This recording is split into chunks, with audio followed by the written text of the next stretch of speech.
There's a huge debate going on in Silicon Valley right now, and it's actually a debate that's going on here in Davos, and that is about the relationship between business and industry, if you will, and the government and the Defense Department, and the kind of work that they do. And I'm referring to Google's decision relating to Project Maven. I'm referring to some of the employees that pushed back against some of the facial recognition programs taking place at Amazon and their relationship with the U.S. government.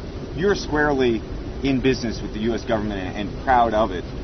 Speak to this debate, if you will, right now. And do you see the other side of this argument? Well, I mean, I'm an academic by training and proclivity. I like thinking about the other side, and I think there are arguments on both sides. And I think one of the reasons why you know you have an opinion is you understand the other side's argument. Our view is that we built the company to hunt terrorists, to make our society safer, both in terms of fighting terrorism and protecting data. If you are at Palantir, you have joined Palantir because you believe having a society that has less crime, less terrorism, and works better in all questions that regard safety, including data protection, is of integral importance. So that's the Palantir answer. The reason why I'm also on top of that very critical of the Silicon Valley approach is that Silicon Valley, what made Silicon Valley historically strong is Silicon Valley had a tacit and overt supportive relationship to the U.S. economy and U.S. defense from the beginning. The reason why people put up with crazy-looking people that are doing their thing in a different way is because we have historically delivered either jobs or national security in Silicon Valley. People understood the value of what we're doing.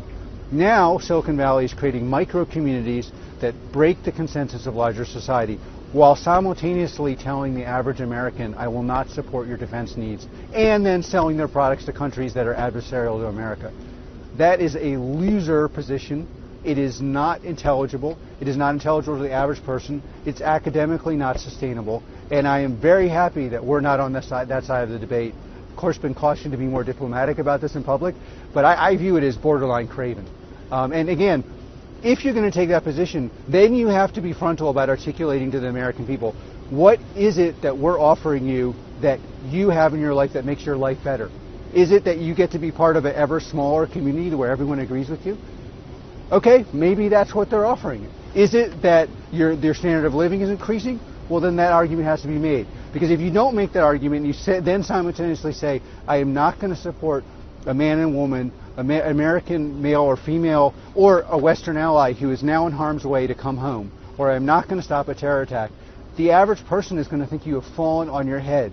And only someone with a super high IQ living in the micro community that Silicon Valley has created could come up with the idea that that is a plausible argument. Do you really believe, though, if Google and Amazon and Facebook and others were more supportive of working with the U.S. government, more overtly supportive of working with the U.S. government, that the public would be more supportive around issues of privacy, around issues around the election, I think potential interference and things like that?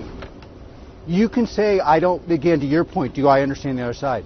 The other side would have to be, we don't work with the U.S. government because of principles, but this is the value we're offering to American society.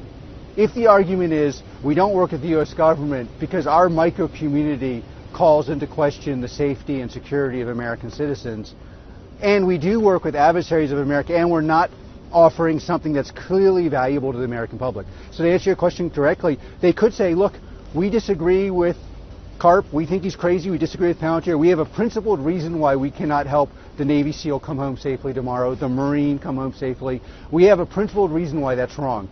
And that's why we're so heavily investing in making sure tomorrow you'll have a job. But the argument they're making is, you're not going to have a job tomorrow.